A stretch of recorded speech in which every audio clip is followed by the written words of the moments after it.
Bom dia. Eu vou tentar responder rapidinho mais algumas cartinhas que estão faltando serem respondidas. Se eu não conseguir tudo hoje, a gente faz mais para frente.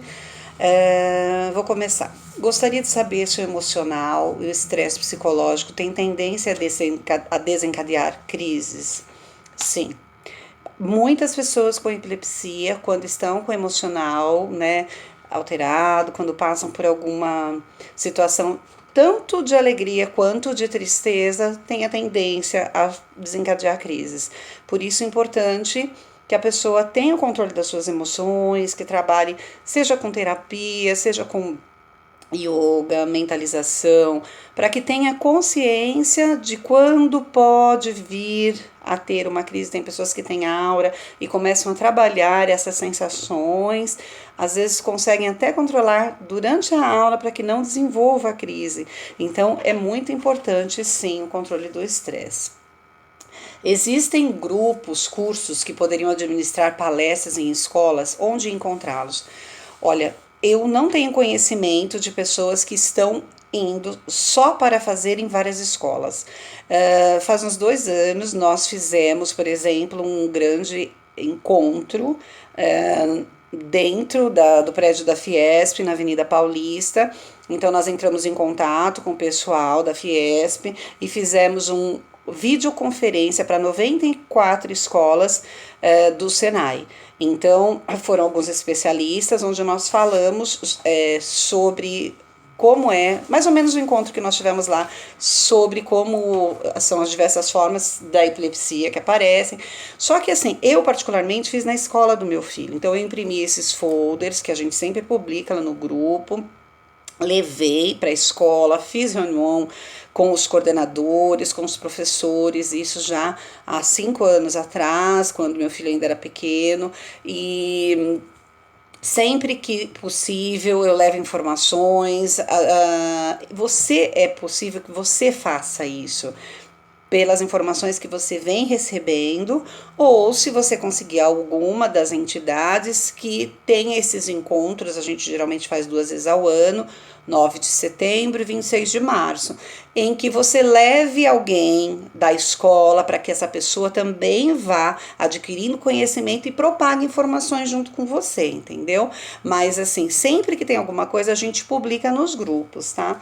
Por enquanto, nós não temos ainda. A gente está tentando fazer alguma cartilha junto com o Ministério Público. Isso tudo para que as mães, os pais, as próprias pessoas que têm epilepsia sejam propagadores de informações também, tá?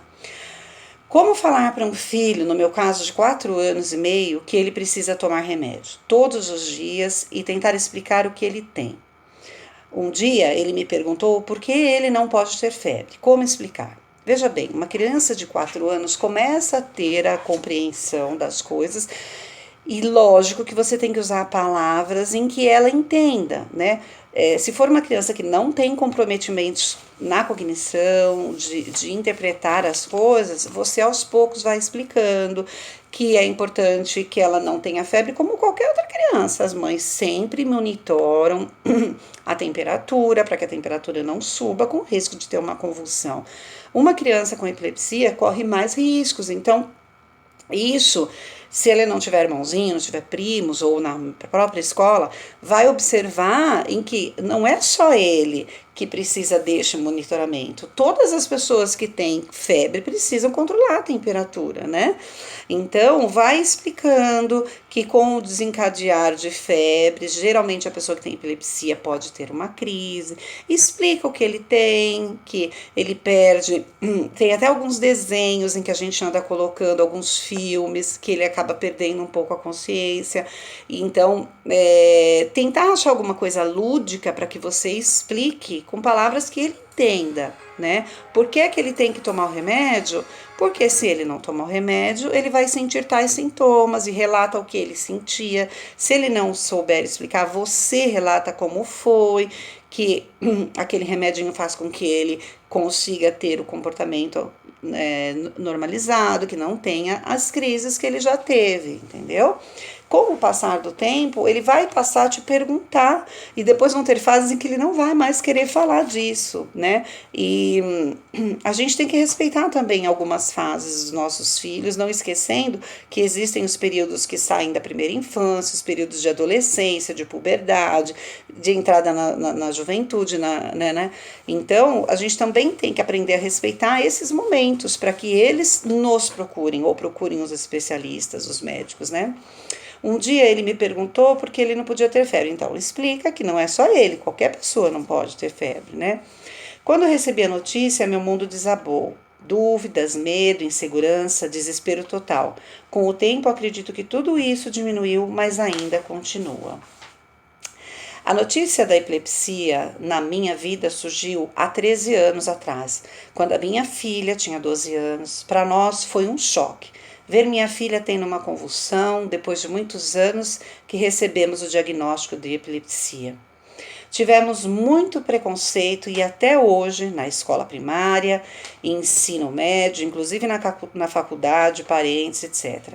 Hoje ainda não consegui aceitar totalmente, mas graças a você, Nívia, estou melhorando. Estamos tentando a cirurgia, ela tem epilepsia de difícil controle. Gostaria de, nas próximas palestras, falassem mais sobre a cirurgia. Um beijo, querida. A gente conversou bastante pessoalmente. Bom, esse tema não foi abordado mesmo, mas assim, para ser descartado as questões de cirurgia, primeiramente tem que saber onde é o foco da crise. Se esse local onde a crise é desencadeada pode trazer sequelas. Sequelas, eu digo, sequelas de audição, de visão, de memória. E pôr numa balança e pesar. Será que essa pessoa vai ter mais qualidade de vida com as crises vez ou outra, ou ela pode correr o risco de perder a questão do raciocínio matemático? Será que essa pessoa pode perder a memorização? Então, tudo isso é feito exames precisos para saber exatamente o lugar da cirurgia. E ali, os médicos, junto com o neuropsicólogo, que faz uma avaliação antes da cirurgia, para saber como é que essa pessoa, como é o mecanismo dela, como é que ela funciona, como é que é a memória, antes da cirurgia, e ver os possíveis riscos após a cirurgia. Então, isso é chamado de risco cirúrgico, tá? Então, eu espero que vocês consigam fazer com eficiência para chegar a essa conclusão. Eu ia ler mais 2 cartinhas, mas eu vou ler só mais uma para emendar neste assunto. Tenho crises, são muito fortes, e se meu esposo não me socorrer de imediato, é uma atrás da outra e são crises noturnas. As crises começaram em 2002, depois que meu filho nasceu, após 4 dias. Foram 5 crises e voltou em 2010. As crises e não parou mais. A última recente, 25/6, tomo Gardenal de 12 em 12, eu amato um comprimido meio e meio de manhã. Só sei quando passa a crise. Fico sem saber o que fazer, dor de cabeça e perda de memória. Tenho muito sono. Eu sei que vou ter a crise. Minha cabeça dói, formigação nas mãos e salivação. Então, isso é a aura. Você já sente antes que vai ter a crise. Então, dormindo, ok, você tenta virar de ladinho. Mas se você estiver acordada, deita, senta, se previna da queda. Isso que a gente chama toda hora de aura, para que a pessoa consiga avaliar a hora que vai ter a crise e previna da queda, de ter uma queda, para não se machucar.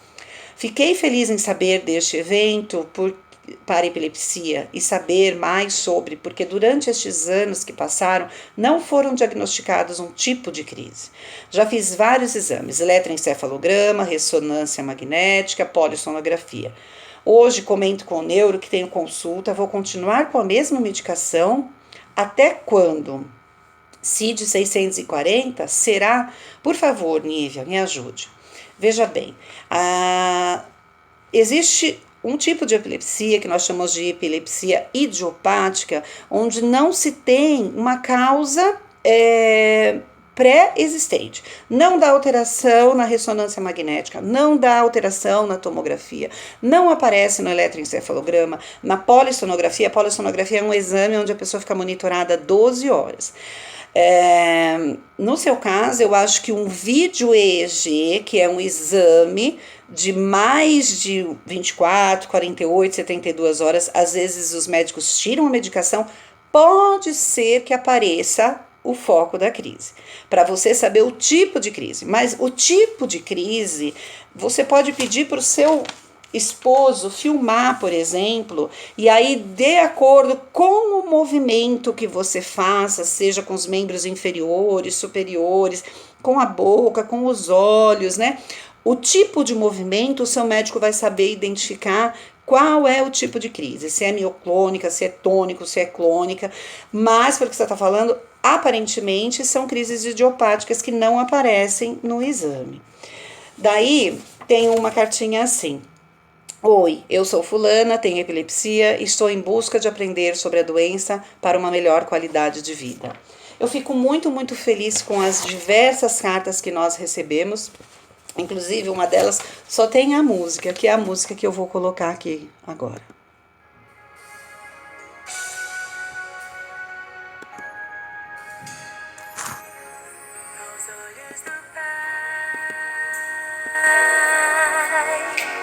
Você é uma obra-prima que ele planejou com suas próprias mãos pintou. Cada um de nós é uma obra-prima. Cada uma de nós, um de nós, foi planejado por Pai. E a gente tem que aprender a entender e aceitar o que tem, o que os nossos filhos têm, o que as nossas esposas têm, e continuar se ajudando. Essa troca de informações, esse conhecimento que a gente adquire e propaga nas escolas, nas empresas, nos eventos, é muito rico. Eu, particularmente, aprendo muito todos os dias com cada pessoa que me procura e com cada vez que eu preciso estudar um pouquinho mais para tentar ajudar alguém e me ajudar o meu filho. Muito obrigada pela confiança. Faltam algumas cartinhas e algumas músicas que eu vou tentar responder até o final da semana. Um beijo roxo, fiquem com Deus.